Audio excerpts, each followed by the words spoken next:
Hello, everybody. Welcome back to another episode of Omega Politics. My name is Sven, and I'm here with my co-host. Hey everyone, I'm Cyrus. And today we're going to be talking about how our last show went and give our thoughts on it. And we've got a few more topics we're going to talk about, primarily the infrastructure bill and what is BlackRock. Just starting out, we'll go ahead and give our takes on the show. I'll let Cyrus go ahead and start on that. Yeah, I thought that the show it went pretty well last time. We were largely focused on the technical side of everything. While we were recording the news in Israel, it was already starting to kind of die down a little bit. But we really wanted our first show to really hone in on the technical side of everything, make sure the mics worked, get the intro made, learning how to edit and everything. Yeah, it was definitely a learning experience too. Yeah, we got a lot of experience with it, but overall, I think we were both, pretty happy with how the first one went. I'd say pretty good, but I mean, constructive criticism always encouraged. We did focus a lot on Israel and Hamas and the current conflict that was going on in Israel, and that's kind of died down at this point. Obviously, though, a little bit of news has happened since then with the replacement of Benjamin Netanyahu as Prime Minister of Israel, who was recently replaced. Yeah, so maybe we'll revisit it one day. Yeah, probably soon. That region's always having some type of problem, and but I mean, there's no telling how the future will go. Hopefully, there will be peace in the region, and we can see growth and expansion on both sides, technologically and culturally. But for the most part, I don't really see too much to talk to as of now. Yeah, I mean, the news isn't really covering it much anymore. People have kind of moved on. People are focusing a lot on what happened with the meeting between Putin and Biden, where he embarrassed us. Yeah, and also the G7 summit and all that stuff. Biden is becoming more of a meme than anything I've seen.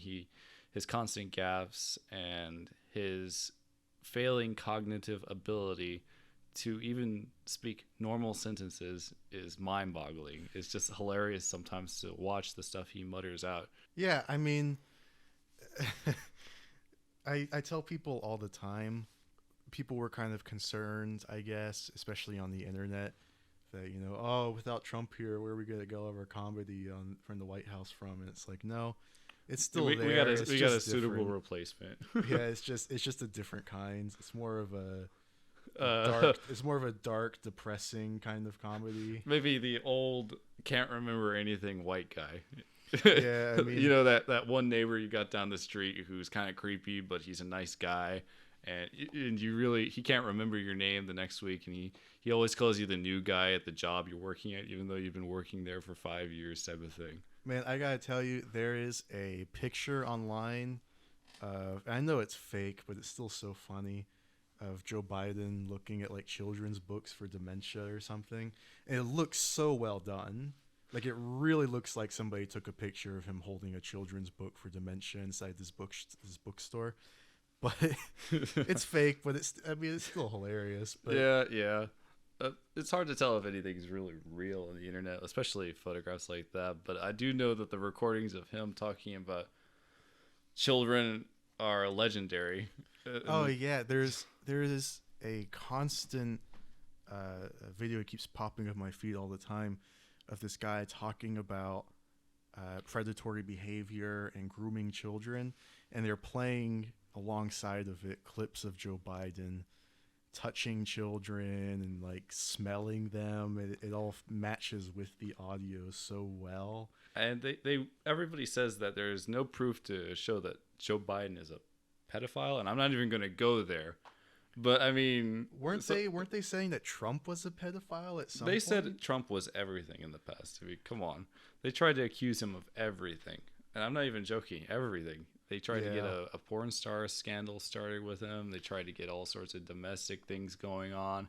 get him on with his taxes. I mean, the list goes on and on. Oh yeah, I'm they not said gonna- something about him being having connection to Russia, right? Wasn't that like a Yep, brief and they're thing that they brought up for a little bit of time, like for just for a few days? They talked about Russia. yep, and they don't even mention Hunter Biden. And Hunter Biden as a black hole when it comes to that type of stuff. It's just endless. The Oh amount man, of there's people looking now into his art dealings yeah, because people yeah. have rightfully brought up who would pay like hundreds of thousands of dollars for art from Hunter Biden.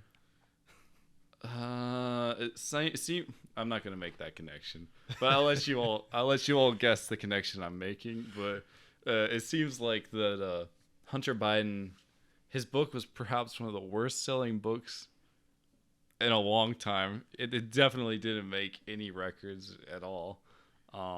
He is a failure on a lot of levels, and he is just as much of a meme now as his father. Yeah, Like man, father, like son. that is such a great way to put it. I mean, it's anyway. Yeah. We should go ahead and move on. I mean, we could be here the entire show talking about Biden and Hunter Biden. I mean, and Yeah. we're gonna have a plenty of time to do it. Yep, we got another 3 years. Yeah, at least. Anyway, All right, moving on. So I guess we'll go ahead and move on to the infrastructure bill. What do you think about that? I mean, it's horrendous. To be perfectly clear, yeah, it is terrible. And a lot of people have just heard infrastructure and they automatically assume, oh, infrastructure, that sounds great. And for everybody who's not familiar with this bill, it was brought to the table in around, I got the date around here somewhere.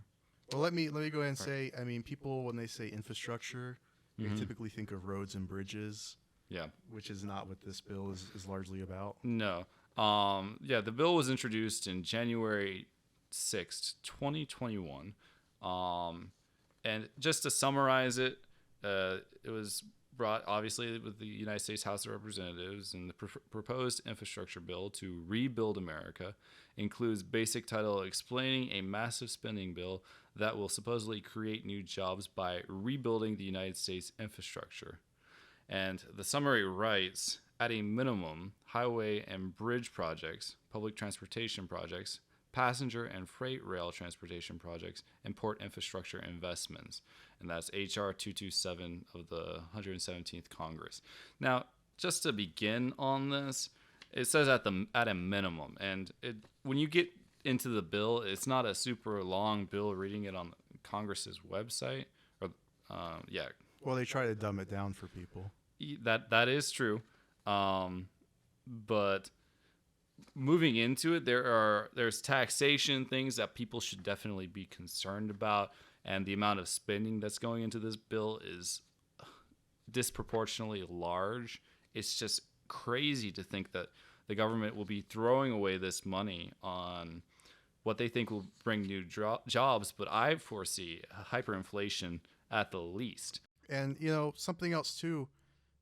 They say that's going to create new jobs in the renewable energy sector, which, I mean, it might be true. The issue though is actually it's probably going to cost jobs. I mean, they're talking about increasing the corporate tax rate.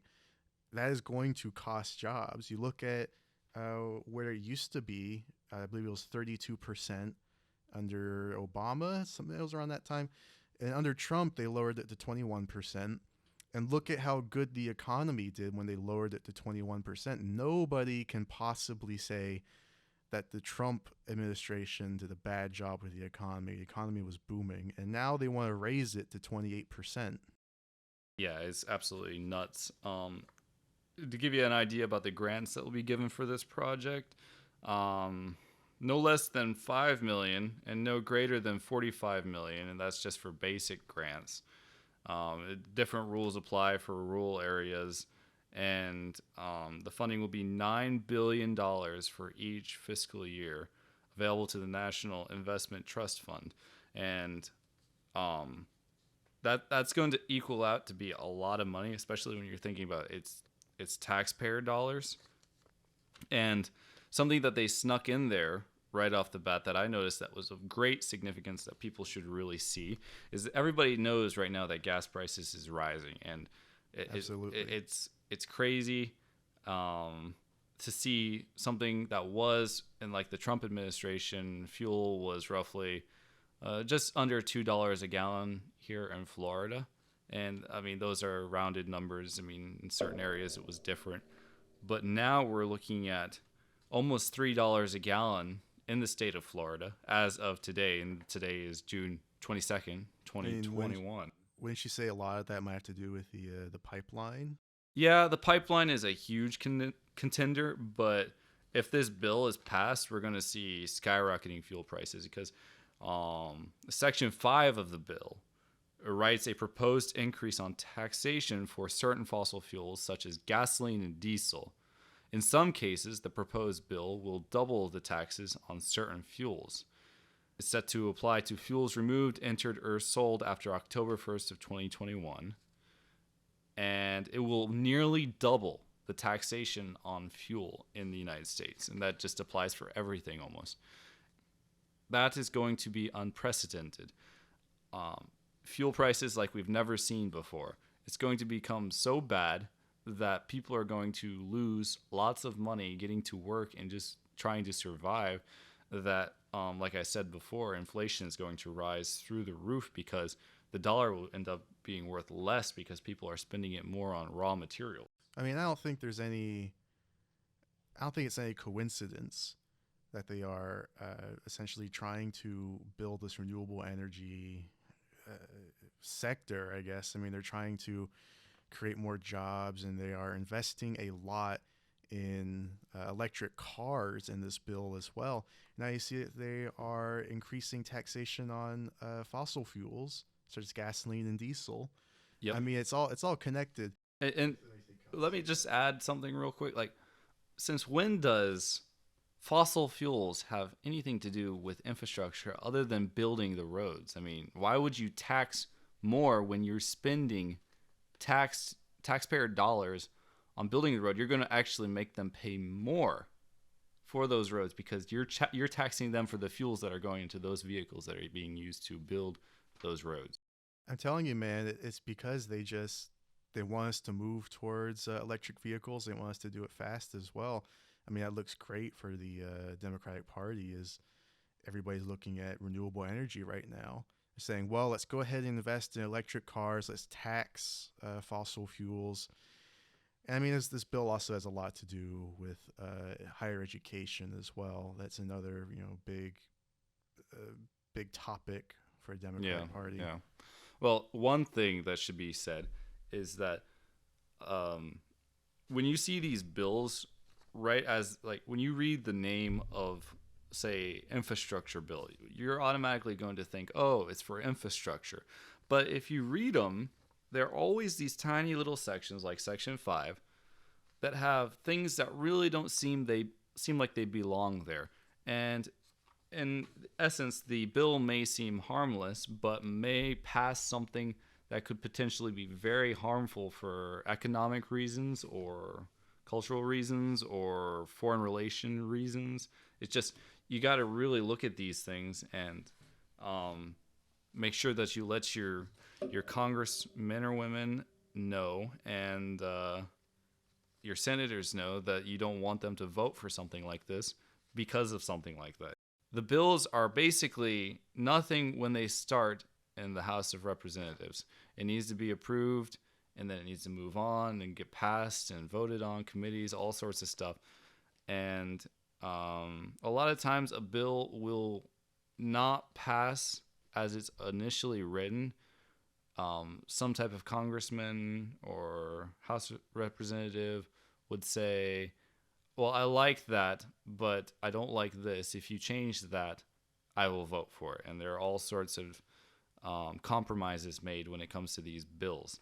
So you got to make sure that you stay in contact with your district representatives and make sure they know that you do not agree with certain things on these bills. That's why it's so important that people read these things. Hey, look, it's never really a bad idea to get informed and get involved in your government, especially your local government. I mean, people should already be able to tell that this is an abnormal infrastructure bill. I mean, just With the looking at price the tag cost. alone, it just the price tag alone, that doesn't seem normal. Yeah, what is the price of it at now?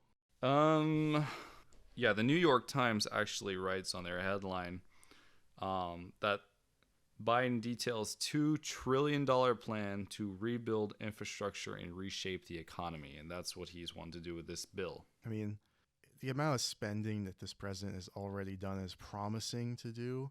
I mean, it's crazy. I have to go ahead and shout out my grandfather, who is he's in his 80s right now.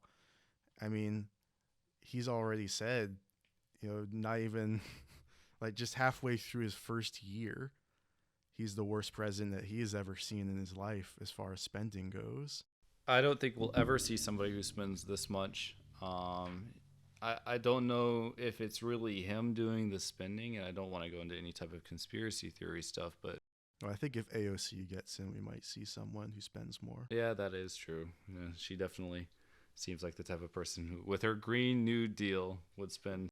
I read all 4 pages of it. That would be truly unprecedented. I honestly look. I love America, right? I mean, there is no country that I would want to move to. It's the best country in the world, in my opinion. It's an opinion, but It's definitely the best one to make a living and to start from ground zero and work your way up. if AOC gets in, I will be leaving America. I would move to France. I mean, If you said you're going to move to France, that's saying something. no, I mean she's terrible. I really hope that she's kind of been dying down lately. It seems like I haven't heard. I think her as much Representative in the Omar news. is kind of taking her thunder right now. Yeah, kind of in a bad way though. Omar is like in trouble at the moment. Well, I mean, I was just looking at the news today as well. By the way, at a Democrat who's being scrutinized for belonging to an all-white club. all white. I mean, come on, man. How can you look at these people and be like, as a minority, and be like, oh yeah, these people have my best interest at heart. Yeah, they certainly don't have America's best interests at heart. That's for sure. When I look at these bills and I look at these representatives and read the stuff that they propose and they talk about, they are not representing the people that voted them in office whatsoever. It's actually sad to see that they've just taken an agenda over their voters, and I don't think their voters are happy about that. But then again, they keep getting elected, so I mean, Trump. People were saying that Trump was like the bane of minorities, but he actually did pretty well as far as Republicans go with the minority vote. no, Trump definitely did more for minorities than most presidents. Definitely when it came to jobs, he gave more jobs to minorities than anybody. Oh, we saw a pretty big boost in there. This is all kind of old news. I said last show that we weren't going to talk about Trump much, but look, it does relate to this. I mean, you see that the family of four, I believe, that their average yearly income was increased by was it a couple $1,000s or something? I It mean, wouldn't be surprising if that was the case. yeah, it was a really big boost. I mean, how look, people are starting to know this as well. I'm telling you. For all those people right now who go to the store and they look at the prices of lumber, you'll notice that a sheet of plywood costs probably double, if not triple, what it used to. And that's no surprise.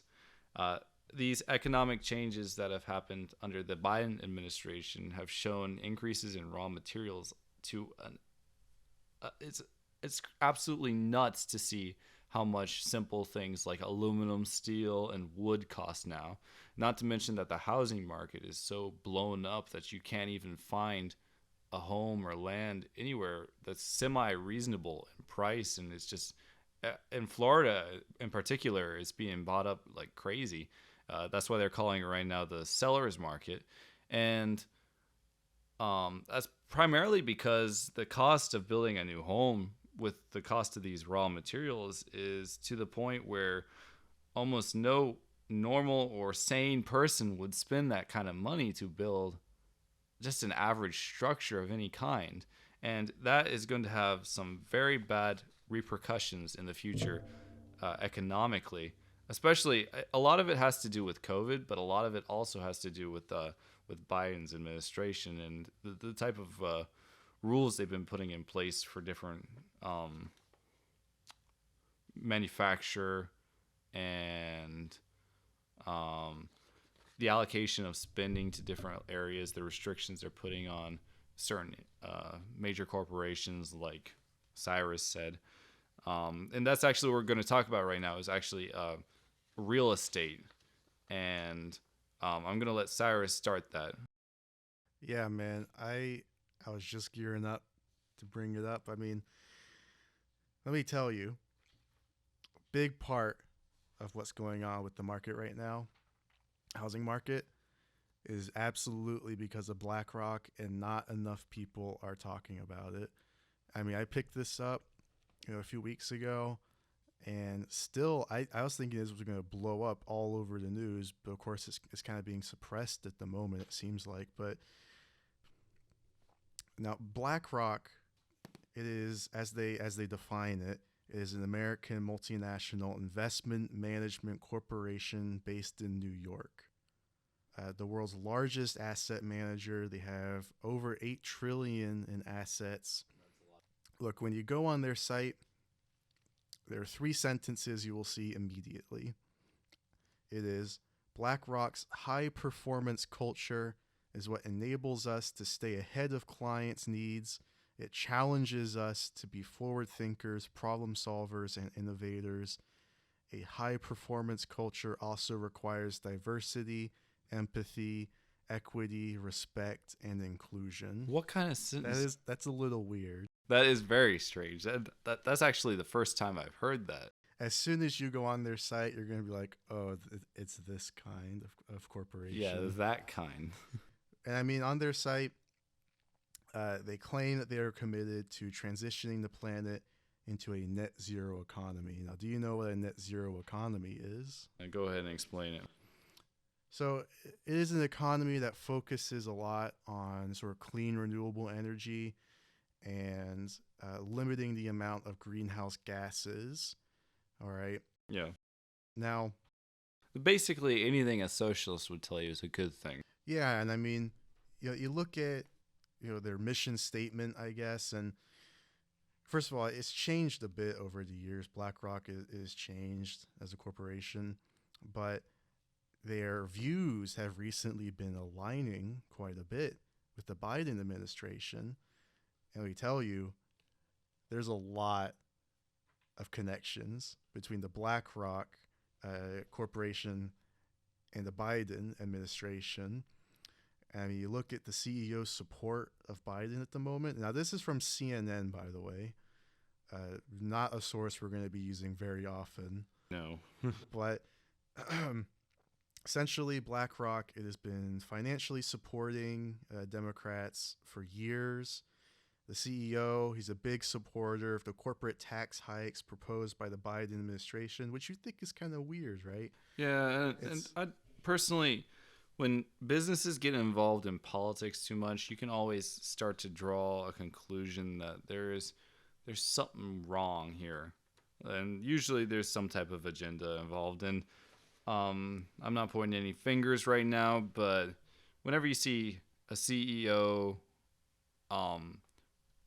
speaking in favor of certain politics, and of course everybody has the right to give their opinion when it comes to certain things that they agree with, disagree with. But most companies, if they're wise, try to stay as independent as possible when it comes to politics, unless they are driven in some capacity to have in some sort of agenda or have some sort of goal, or maybe they were tipped off by the right people. I mean, it's always a consideration. Now, listen, I'm going to go into a bit of a rant here. Okay. You go right ahead. So you have to look at the connections between the Biden administration and BlackRock. All right. Now, I just said that they support the Biden administration, their tax hikes. They are largely meant to fund the infrastructure bill. So that's kind of a little note right there. Now, the BlackRock's chief investment officer of global fixed income, Rick Rader, I believe his name is, he said that he told CNN Business that the U.S. economy can handle these tax hikes, which is a little weird because I would say we're at the worst point right now to be trying new things with our economy, and we look at how much money we spent last year. Yeah, and we're looking at levels that we haven't seen since the Great Depression, and look at how fast inflation is rising. it's at an alarming rate. It definitely people should be taking notice right now, and if they don't take notice, we're going to see some really bad things soon.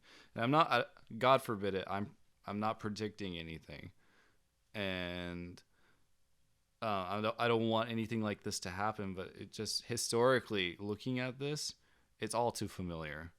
You're just seeing hyperinflation. You're seeing all sorts of things going up in price, and it's gonna get to the point where people are gonna struggle to put food on the table, and then the government's gonna say, we're gonna take care of it. We're gonna give you guys money, and when they start giving you money, the money is worth less and less than everyone ever printed. And you're just gonna see something that honestly would be of historic proportion. And like I said, God forbid that happens. Now, Sven, let me tell you about all of the connections. Oh, go ahead. I'm actually quite all the curious to see it. ones that I had time to list. Okay. Right. So we're seeing a merging of a corporation and a government at the moment. Two of President Biden's senior economic advisors worked in BlackRock in very recent history over the last few years.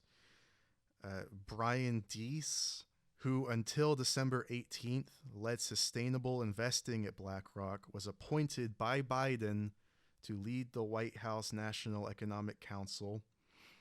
Wally Adeyemo, I said his name as best as I could, worked at BlackRock for over 2 years and is now the Deputy Treasury Secretary with a direct hand in shaping the Biden administration's approach to financial regulation. Kathy Russell, Biden's director of presidential personnel in the White House, is the wife of Tom Dinilin, chairman of the BlackRock Investment Institute, and their daughter, Sarah, works in the White House National Security Council. And there are more. The list just keeps going on. Those are just some of the biggest ones. But, I mean, there are so many people working right now for the federal government who have connections to BlackRock. Like, they've worked there, or they have family who works for them or have, like, high-up positions.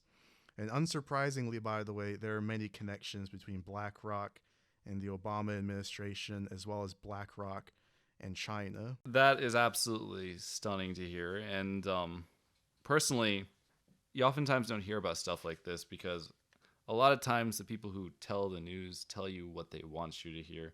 And there's always some sort of agenda. And everybody should keep in mind that the media is not the bearer of the only truth. The media is a private company, just like everything else, and their only incentive is to make money. And if their only incentive is to make money, who's to say they can't make their own stories? And they tell the stories that they think should be told. And I mean, they tell the stories that help their own agenda. It's agenda bias. Yes, it's absolutely. And like Trump said, fake news. Fake news is rampant. And who's to say that this... I bet you if with little digging, it wouldn't be too hard to find that BlackRock actually in some way has some sort of connections with the giant news media outlets. Well, let me tell you, I went further down the rabbit hole. Now, there are connections between BlackRock and the Federal Reserve as well. Multiple times, this is according to Business Insider. The FMA unit, which is effectively BlackRock's consulting arm, has had a significant role to play in the coronavirus pandemic response, in particular like this year. In March, the Federal Reserve also tapped the FMA to handle an emergency asset purchasing program, and they would not allow any other asset managers to even try to get that job. They only wanted BlackRock. That's according to a Wall Street Journal report. And they also were tapped during the 2007 and 2009 financial crisis by the Federal Reserve Bank of New York. So Yeah, we are that's seeing pretty people. insane, We honestly. are seeing people working who used to work for BlackRock. Some of them still work for BlackRock. They're in our government. I mean, I'm telling you right now. Do you know the definition of fascism? Yeah, It that's is. coinciding it. It is in its essence ownership of the government by an individual, a group, or by any other controlling private power. Hmm. And that is what essentially is happening to the government. BlackRock is slowly infiltrating every level of the government. And everybody should be alarmed by the Federal Reserve, not only because the Federal Reserve prints our money, but because the Federal Reserve is in a strong relation with the U.S. Treasury. The Federal Reserve controls how high inflation goes. And some things can't be helped, obviously, like spending, but they do a good job of keeping it to a minimal, I would say. And you've got a private organization having their fingers inside of one of the most secure banks in the entire world. That is alarming to me personally. Let me tell you, man, if you thought that BlackRock didn't already have its hands meddled in enough money, let me tell you about Aladdin, okay? Not the movie. But in 1999, BlackRock started selling Aladdin, which analyzes and tracks investors' portfolios, which can help professional money managers spot risks. Now, today, it is a juggernaut that is widely used in the money management industry and beyond. In February, uh, it reported that it had 21.6 trillion in assets sat on the platform from just a third of its 240 clients. Just for everybody to get an idea, that could pay off. That would almost pay off all of the U.S. debt, the debt we've incurred over these past few years. That would almost cover it all if they were to use those assets on our national spending debt. Not that they could, but it is a lot. Yep, so, so we try to bring this all back around to what's going on with purchasing residential property. I said earlier that largely has to do with BlackRock. What BlackRock has recently been doing is they have been mass purchasing residential property for 20 to 50% above the asking price. These are prices that nobody can match. They're just outright buying these things for more than it's possible for other people to try to purchase. I mean, and they're purchasing them largely in middle and working class areas. Basically, they're driving, from my initial observation, they're driving the property prices up as high as they can. And by paying those types of prices, you're creating a demand for land like you've never seen before, and property in general. Yeah, it's not like they just, well, we're going to buy this one neighborhood. No, No, that's they not a have been big deal. purchasing, they have been spending abhorrent amounts of money on purchasing residential property. And I mean, this is stuff that the Wall Street Journal and oilprice.com, they have been noticing this, and they've been kind of reporting on it as well. Well, just that alone should be a little scary because I mean, I myself am trying to purchase land, and I'm noticing it more than ever that the prices of land, even just 2-3 years ago, land was surprisingly cheap compared to what it is now. And I can't find any normal properties anywhere. And you just look anywhere and you won't find anything cheap anymore. And the market, if something comes onto the market that's even a little bit of a deal, it is almost guaranteed to be sold in the next couple of days. It's crazy. I mean, it's only going to get harder as well. It's not like, we're not growing land. No, exactly. Yeah. Land is one of those things you can't replace. People are talking about why BlackRock is doing this, right? And honestly, there are two prevailing theories, right? It is tangible assets and pension funds. And honestly, these are two of the more believable and accepted reasons. Personally, I would say with like all the connections between BlackRock and the Chinese Communist Party, I mean, it could largely just be a land grab. China, they love to I wouldn't put it grab as past much them. land. Yeah, I wouldn't put it past them. The Chinese have been buying businesses and land in our country for years, and there's no secret either. There are definitely a bunch of Chinese investors and Chinese businesses that have been putting a lot of money into the United States. So I wouldn't be surprised if BlackRock did have a connection between the Chinese Communist Party, but it would be something to look into. It could definitely just be a land grab by China. Another theory that is, I'm not gonna say this is true. It is a bit more of a conspiracy theory. However, I thought I would bring it up anyway. People are saying that BlackRock, through their influencing of the economy, want to instill a social credit score system similar to what we see in China today. And with this new system, owning a ton of land and being able to decide who lives there, it would be a pretty huge power to have, Yeah. both economically and politically as well, if you can decide who lives where. I mean, so Yep. so people are saying that could be the reason. I mean, I don't know. I mean, I think that it probably has to do with a land grab, in my opinion. And maybe they are just trying to acquire like tangible assets, but Yeah, but a company this big, it's like trying to tell Facebook they can't buy Instagram. It's just they can do what they want. They have so much money. It gets to the point where it doesn't hurt them if they do something wrong. They are virtually invincible. well, man, I'm telling you, the future is looking pretty grim. uh, I mean, you're looking at rising inflation, right. looking at the price of goods going up, and honestly, I think that we need to prepare for a future where we're going to be living like in one of those post-apocalyptic movies, Yep. Yep. where they are eating, anything they can to survive. And so I don't like brought where it- you're going. And so I brought a surprise for you from one of my relatives. Yep. It is the sour cream and onion crickets. Oh God.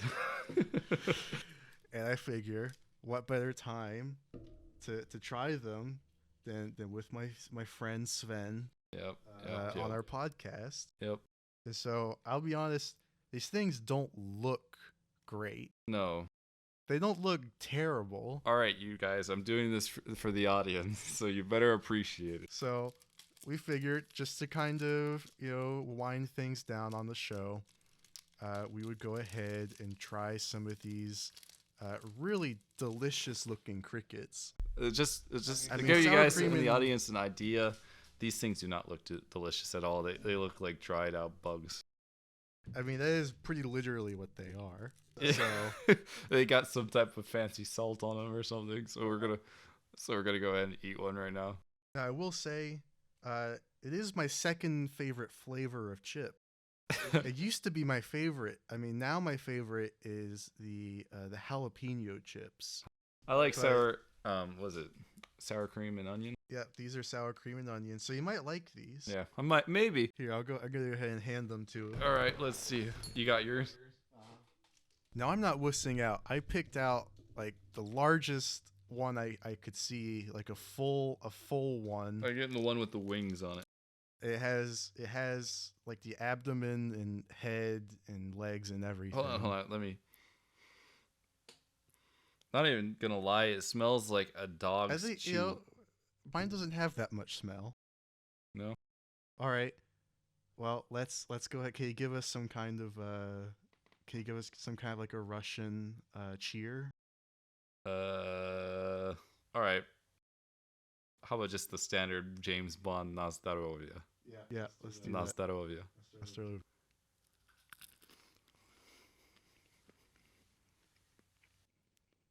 To be honest, it's kind of tasteless. It doesn't really taste like anything. I had a hint of like onion in there, and You know what? It kind of tastes like? It kind of tastes like It kind of tastes like a stale potato chip that you find after you've like left the bag open and you thought you finished all of the potato chips. Yeah, I kind of get that vibe, but it's kind of weird aftertaste. I don't even know how to It describe. does have kind of an aftertaste. All right, you gonna go for another round? I mean, yeah, man. I'll Go for for it. one more, bro. Come on. One more.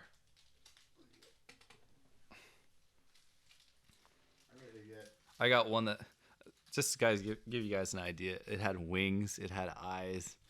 Oh my god. Oh yeah, I mean most of these are kind of crushed. Gnarly, dude. But there's a good 4 or 5 of them that are still pretty whole. But you know what? I wouldn't necessarily say that it's bad. No, if I was hungry, I wouldn't mind it. If this was the only thing I had, I mean, it would suck. I'm not gonna it has lie. it kind of has the same consistency of chips.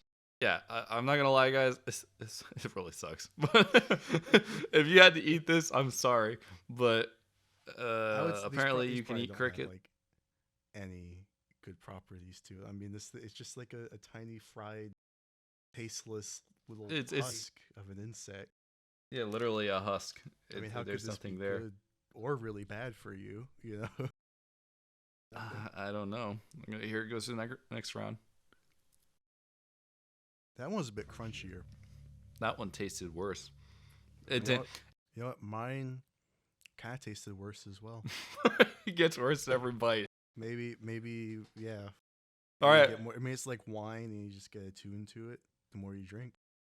This isn't a negative. You have an acquired flavor, but it gets worse. This one goes in reverse. Oh God. Well, like I said, it was a grim future. Yeah. All right. Just as a disclaimer, though, so Cyrus doesn't scare the hell out of everybody.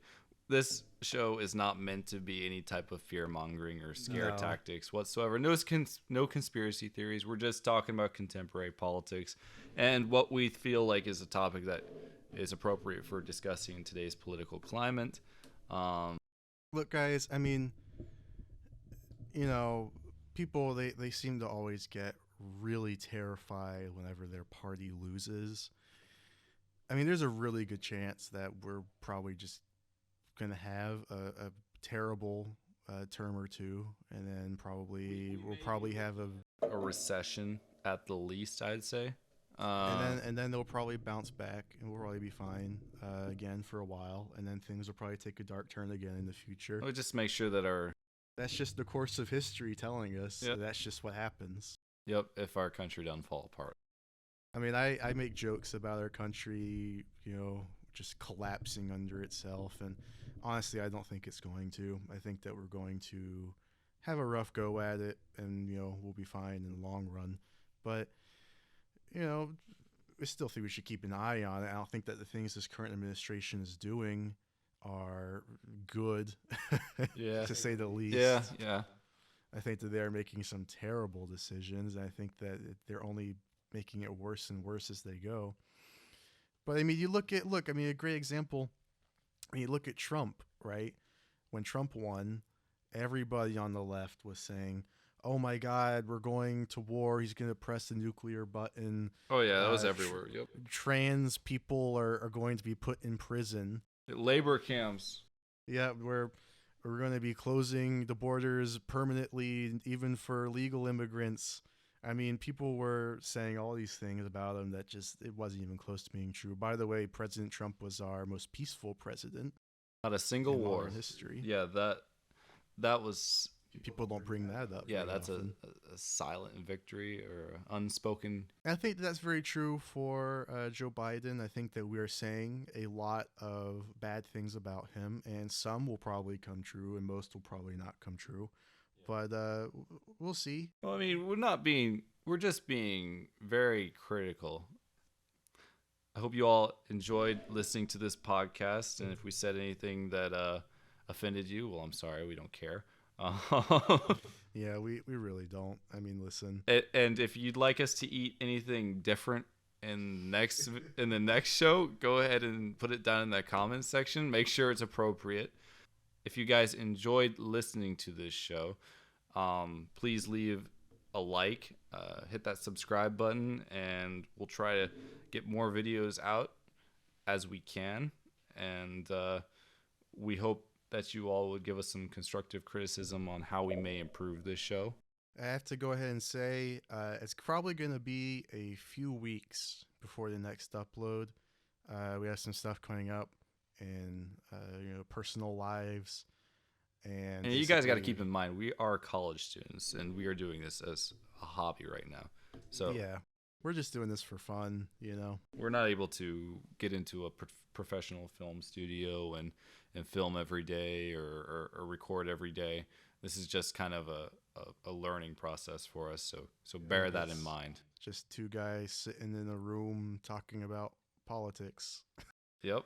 I mean, that's on microphones that they bought from Amazon. Yeah. It's just really that simple. We're not. Yeah, we're just doing it for fun. Just for fun. But we're gonna try to get better at this, and we'll try to keep up with you. We are working on setting up a Twitter, an Instagram, Facebook, everything. Probably in next video, those will be in the description, just to kind of keep you informed of when the videos will be uploaded and everything. Because at the moment, and hopefully share some topics, just maybe report a few things. Yeah, we're just at the moment it'll be very difficult for us to upload every single week. We're going to do our best to upload as soon as possible.